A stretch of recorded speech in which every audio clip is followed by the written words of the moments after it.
Oh, Ben reacts. Oh, baby. Trump versus Elon. What the hell's going on? Oh, my God. Let's hear what this fucking dickhead had to say.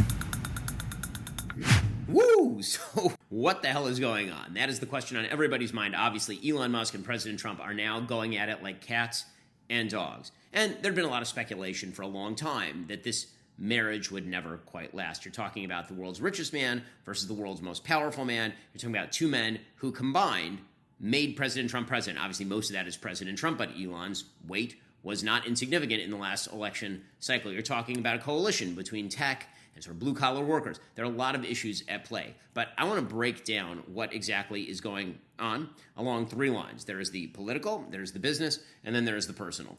So let's start with the political. So Elon's term in office came to an end. There is a statute on the books that says that you're basically not allowed to work inside the White House for longer than 130 days without some sort of waiver or without some sort of clearance. And Elon ran out that time. As I said on the air, I thought that what he did during that time was quite incredible. He put his companies on hold. He took a major stock hit. He took a major brand hit in order to come into the government and try to root out waste, fraud, and abuse through the Department of Governmental Efficiency. And Elon came in.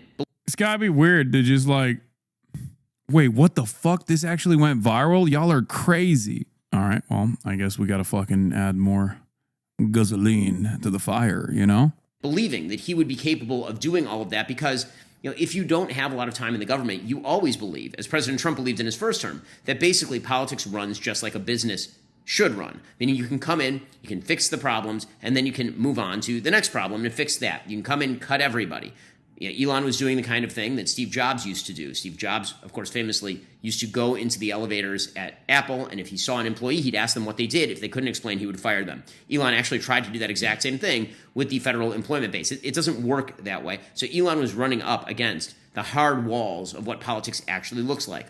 Regulations, bureaucracy, the balance of power with Congress. And within those confines, Elon was doing some pretty astonishing things. I mean, I know people who were working for Doge and with Doge, and what Doge was doing was pretty amazing. Well, in the end, Elon had to leave because his term ran out, and he was unsatisfied with what Doge was able to accomplish, and he was also unsatisfied with the so-called Big Beautiful Bill. Why? Well, because he had spent the last 6 months attempting to cut waste, fraud, and abuse at the federal level. He might have been able to cut $150 billion in waste, fraud, and abuse, but the trillions that he thought he was going to be able to cut, in the end, have to come from Congress. And so he's looking at the Big Beautiful Bill, and he's saying, why does this increase the deficit? My whole raison d'etre is to shrink the size of government and to shrink the size of our national debt, because it is going to be a gigantic burden on the American taxpayer, on our future, on future growth, on tech, on all of these things. And so here we are blowing up the national debt.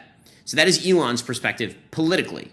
And then there's President Trump's perspective, which is he's the most powerful man in the world, but also he has the constraints of an extraordinarily narrow House majority, an extraordinarily narrow Senate majority. And coming into office, it wasn't as though he ran on these kind of widespread cuts. Elon may have wanted to do them, and maybe President Trump wants to do a few of them, but President Trump had never wanted to restructure Medicare, Medicaid. Oh my God, no wonder he has no motion now. He's so fucking boring. He's so goddamn boring.